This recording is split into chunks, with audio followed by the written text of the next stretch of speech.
வணக்கம் நண்பர்களே. இன்றைய பதிவுல நம்ம பார்க்கக்கூடிய நட்சத்திரம் அஸ்த நட்சத்திரம். இந்த அஸ்த நட்சத்திரம் பாத்தீங்கன்னு சொன்னோம்னா கன்னி ராசியில் இருக்கு. இந்த ராசிக்கு அதிபதி புதன், இந்த நட்சத்திரத்துக்கு அதிபதி சந்திரன். பொதுவா ஒவ்வொரு கிரகத்துக்குமே மூணு நட்சத்திரங்கள் அதனுடைய சொந்த நட்சத்திரங்களா வரும். சந்திரனுக்கு பாத்தீங்கன்னு சொன்னோம்னா ரோஹிணி நட்சத்திரம், அஸ்த நட்சத்திரம், திருவோண நட்சத்திரம். இந்த மூணு நட்சத்திரமே பாத்தீங்கன்னு சொன்னோம்னா சந்திரனுக்கு உண்டான நட்சத்திரங்கள். இதுல ஏற்கனவே ரோஹிணி நட்சத்திரத்தை நம்ம ரிஷபராசியில் இருக்குன்னு சொல்லி பார்த்துட்டோம். அடுத்ததா சந்திரனுடைய அடுத்த நட்சத்திரமான அஸ்த நட்சத்திரம் கன்னி ராசியில் இருக்கு. இது ரெண்டுமே சந்திரனுடைய நட்சத்திரங்கள் தான். ஆனா அந்த குணாதிசயங்கள் வேற. என்ன காரணம் கேட்டீங்கன்னா, இந்த ரோஹிணி நட்சத்திரம் இருக்கக்கூடிய ராசி பாத்தீங்கன்னு சொன்னோம்னா ரிஷபராசி. இது காலபுருஷனுக்கு ரெண்டாவது ராசி. அதுவும் இல்லாம இது பாத்தீங்கன்னு சொன்னோம்னா அர்த்த ராசி. பொதுவா பாத்தீங்கன்னு சொன்னோம்னா ரெண்டாவது ராசி பொருள் சம்பந்தப்பட்ட பலன்களை மட்டுமே குறிக்கும். அப்போ இந்த ரோஹிணி நட்சத்திரம் என்னைக்குமே பாத்தீங்கன்னு சொன்னா பொருள் பற்று அதிகமாக இருக்கும், மற்றது கம்மியா இருக்கும். அது என்ன காரணம் கேட்டீங்கன்னா, காலபுருஷனுக்கு ரெண்டாவது ராசி இருக்குது ஒண்ணு. இன்னொன்னு பாத்தீங்கன்னு சொன்னோம்னா அது அர்த்த ராசி. அர்த்தம்னு சொன்னோம்னா பொருள். அப்போ ரோஹிணி நட்சத்திரத்துக்கு இயற்கையாகவே பொருள் பற்று அதிகமாக இருக்கும். சந்திரனுக்கு உண்டான அடுத்த நட்சத்திரம் அஸ்தம். இது கன்னி ராசியில் இருக்கு. இந்த கன்னி ராசி அப்படிங்கிறது காலபுருஷனுக்கு ஆறாவது ராசி. எனவே இந்த ராசி பாத்தீங்கன்னா உபய ராசி, எதிர்காலத்தை குறிக்கக்கூடிய ராசி, கடல் அலை போல இருக்கக்கூடிய ராசி, நிலையில்லாது இருக்கக்கூடிய தன்மை கொண்ட ராசி. அப்போ இந்த நட்சத்திரத்துல பிறந்தவங்களுக்கு இயற்கையாகவே புத்தி கூர்மை ரொம்பவே அதிகமாக இருக்கும்.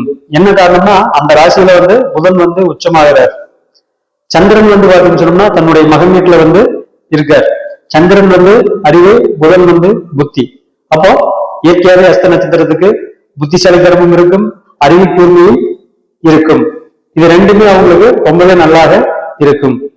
அப்போ இயற்கையாகவே இந்த நட்சத்திரத்துல பிறந்தவங்களுக்கு பொருள் தேடல் இருக்காது, அறிவு தேடல் அதிகமா இருக்கு. ரோகிணிக்கு பொருள் தேடல் அதிகம். ஆனா இந்த அஸ்த நட்சத்திரத்துக்கு பாத்தீங்கன்னா அறிவு தேடல் அதிகம், புத்திசாலித்தனம் அதிகம். எந்த விஷயத்தையுமே கூர்நோக்கி பார்க்கக்கூடிய தன்மை ரொம்பவே அதிகமாக இருக்கும். அதே மாதிரி இந்த நட்சத்திரத்துல பிறந்தவங்களுக்கு ஈஸியா ஏமாத்தி போயிடுவாங்க ஒருத்தர். என்ன காரணம்னு கேட்டீங்கன்னா, எந்த இடத்துல அறிவு அதிகமா இருக்கோ அதே மாதிரி புத்திசாலித்தனம் அதிகமா இருக்கோ ஏமாற்றம் ரொம்பவே அதிகமா இருக்கும்.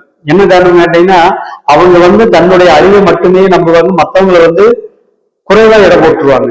அப்போ ஈஸியா பாத்தீங்கன்னு சொன்னா இந்த அஸ்த நட்சத்திரத்துக்காரத ஏமாத்திட்டு போயிடுவாங்க. அதே மாதிரி உறவுகள் எல்லாமே இவங்களுக்கு பகையாத்தே இருக்கும். தாய்மொழி உறவுகள் எல்லாமே பகையாத்தே இருக்கும். யாருக்கு எந்த உதவி செய்தாலும் அதனால இவங்களுக்கு நல்ல பேர் வரவே செய்யாது. குறிப்பா தாய்க்கும் பையனுக்குமே சுத்தமா ஆகாம போகும். என்ன காரணம் கேட்டீங்கன்னா, அது காலபுருஷனுக்கு ஆறாவது வீடு.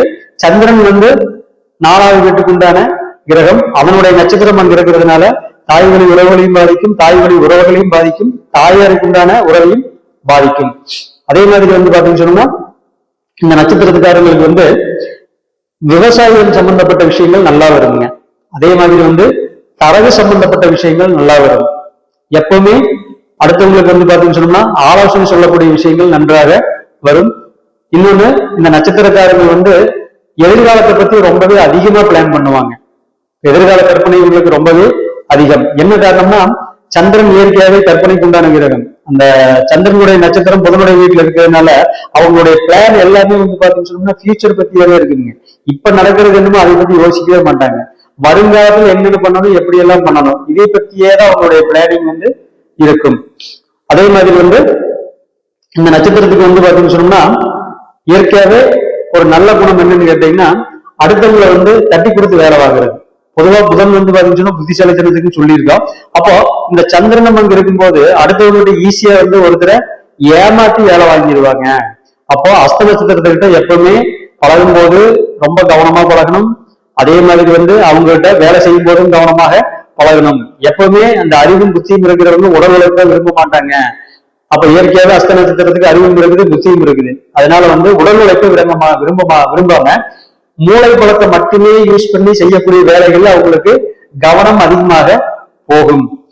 அதே மாதிரி அஸ்த நட்சத்திரத்துல பிறந்தவங்களுக்கு வந்து பொருள் பற்று அதிகமா இருக்குன்னு சொல்றதுக்கு இல்ல, ஆனா வந்து பொருளை பத்தி யோசிக்க மாட்டாங்க. ஏன்னா அறிவுபூர்வமா யோசிக்கிறதுனால பொருள் அந்த இடத்துல வேலை இல்லாம போயிடும்.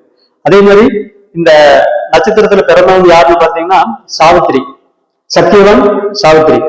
அப்போ இவங்களுடைய பிரச்சனைக்கு எந்த எல்லைக்கு வேணாலும் போவாங்க. ஏன்னா சாவித்திரி என்ன பண்ணாங்க, அவங்க வீட்டுக்காரர் வந்து யமங்கிட்ட போய் சண்டை போட்டு ஃபைட் பண்ணி உயிரை வாங்கிட்டு வந்தாங்க. அதே மாதிரி இவங்க வந்து பாத்தீங்கன்னு சொன்னோம்னா இவங்களுடைய உரிமைக்கு வேண்டி எவ்வளவு பெரிய ஆளாக இருந்தாலும் மோதி பார்த்துருவாங்க. இவங்களுடைய உரிமையை என்னைக்குமே விட்டு கொடுத்துட்டு போக மாட்டாங்க. ஆனா இத்தனை அறிவு புத்திசாலித்தனம் இருந்தும் உறவுகள் கிட்ட இவங்க வந்து கவனமா இருக்கணும். எப்பவுமே உறவுகள் கிட்ட இல்லைன்னு சொன்னா உறவுகள் வந்து இவங்களை ஏமாத்திட்டு போயிடுவாங்க. அதனால உறவுகள் சம்பந்தப்பட்ட விஷயத்தில் மட்டும் இவங்க கவனம் தேவை. இப்போ அஸ்த நட்சத்திரம் 1ஆம் பாதம். இந்த அஸ்த நட்சத்திரம் 1ஆம் பாதம் வந்து பாத்தீங்கன்னு சொன்னா அந்த ராசியில வந்து 4ஆம் பாதம். ஏற்கனவே அதுல உத்தரம் 1, உத்தரம் 2, 3, 4 இருக்கு. இந்த அஸ்த நட்சத்திரம் 1ஆம் பாதம் அப்படிங்கிறது அந்த ராசியில 4ஆம் பாதம். அப்போ இயற்கையாவே 4ஆம் பாதம் அப்படிங்கிறது வந்து பாத்தீங்கன்னா கல்வி குறிக்கக்கூடியது, சொந்த பந்தங்களை குறிக்கக்கூடியது, தாயை குறிக்கக்கூடியது. அப்போ இயற்கையாவே இந்த 1ஆம் பாதத்துக்கு வந்து பாத்தீங்கன்னு சொன்னோம்னா கோபம் ரொம்பவே அதிகமாக வரும், தாய் வழி உறவுகள் பகையாகும், கல்வி நன்றாக வரும். அதே மாதிரி வந்து எதையுமே அவசர குடும்பத்தனமா பண்ணுவாங்க. என்ன காரணம்னா இந்த அஸ்த நட்சத்திரம் 1ஆம் பாதம் வந்து மேச நவாம்சத்துல விழுகுதுங்க. அப்ப மேசம் அப்படிங்கிறது வந்து செவ்வாயினுடைய வீடு, அது சரராசியா இருக்கிறதுனால எதையுமே வந்து பாத்தீங்கன்னா யோசிக்காம பண்ணிடுவாங்க. எந்த விஷயம் எடுத்தாலும் படப்படன்னு சொல்லிடுவாங்க, படப்படன்னு பேசிடுவாங்க. எல்லா விஷயத்தையும் வந்து ஆராய்க்கூடிய தன்மை குறைவாக இருக்கும் இந்த மேச, அதாவது அஸ்த நட்சத்திரம் 1ஆம் பாதத்துக்கு. அடுத்தது அஸ்த நட்சத்திரம் 2ஆம் பாதம். இந்த அஸ்த நட்சத்திரம் 2ஆம் பாதம் இயற்கையாவே இனிமையாக பேசக்கூடிய தன்மை அதிகமா இருக்கும். பாட்டுல நன்றாக பாட்டு பாடுறதுல ரொம்ப விருப்பம் அதிகமா இருக்கும். சங்கீதம் நல்லா வரும், கணக்கு நல்லா வரும், பேச்சு நல்லா வரும், தந்திரமா இருக்கும், இனிமையா இருக்கும். அதே மாதிரி அடுத்தவங்கள மயக்கிற மாதிரியும் இருக்கும். எப்படி கிருஷ்ணன் வந்து புல்லாங்குழலாம் மயக்கினாரோ அதே மாதிரி வந்து இவங்க பேசியே அடுத்தவங்களை வந்து மயக்கிடுவாங்க. அதே மாதிரி உறவுகள் சேர்க்கை வந்து இவங்களுக்கு எப்பவுமே இருக்கும். அதே மாதிரி குடும்பத்துக்குள்ள கருத்து வேறுபாடுகள் வந்து வந்துட்டே இருக்கும். ஏன்னா இந்த அஸ்தம் 1ஆம் பாதம் அப்படிங்கிறது வந்து கன்னிராசி இருக்கிற நட்சத்திரம். அது இருக்கிறது வந்து பாத்தீங்கன்னு சொன்னோம்னா காலபுருஷனுக்கு 2வது வீட்டுல, அஸ்த நட்சத்திரம் இருக்கிறது காலபுருஷனுக்கு 6வது வீட்டுல. அப்போ இயற்கையாவே அஸ்த நட்சத்திரம் 2ஆம் பாதத்துக்கு குடும்ப குழப்பங்களும் குடும்ப பிரச்சனைகளும் அதிகமாக தான் இருக்கும். அதே மாதிரி இவங்களுக்கு பொருள் பற்று ரொம்பவே அதிகமாக இருக்கும். அடுத்தது அஸ்த நட்சத்திரம் 3ஆம் பாதம்.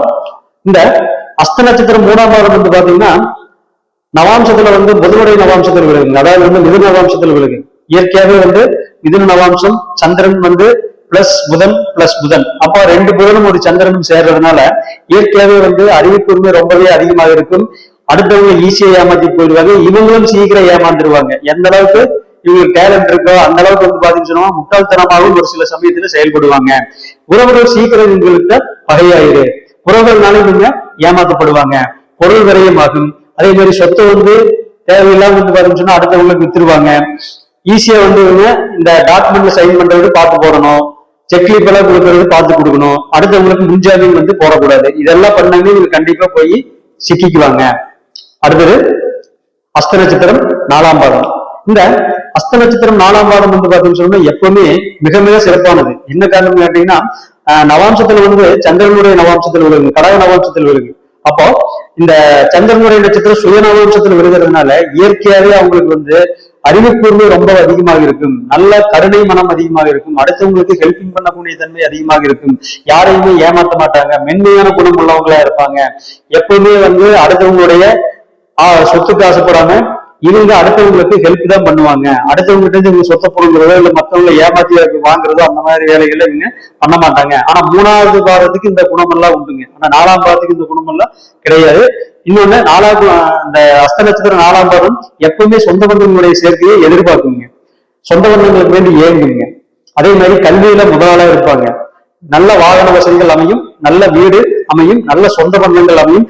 மெயினா அவங்க மனசு வந்து நல்லா இருக்கும். என்ன காரணம்னா உங்களுக்கு கடக நவாம்சம் அப்படிங்கிறது ஒருத்தருடைய மனசு குறிக்கிற இடம்ங்க. எப்பவுமே வந்து பாத்தீங்கன்னு சொன்னோம்னா 4வது வீடு அப்படிங்கிறது ஒருத்தருடைய மனசு. அப்போ இந்த அஸ்தம் 4ஆம் பாதம் வந்து கடக நவாம்சத்திலேயே விழுகிறதுனால மனசு வந்து பாத்தீங்கன்னா மென்மையா இருக்குதுங்க. அதே மாதிரி ஆஸ்கிலேஷனும் இருக்கும். எந்த அளவுக்கு பிளஸ்ஸா இருந்த மனசு இருக்கோ அந்த அளவுக்கு மைனஸும் இருக்கும். மற்றபடி இவங்களுடைய 4ஆம் பாதம் அப்படிங்கிறது வந்து ரொம்பவே அருமையான பாதம்.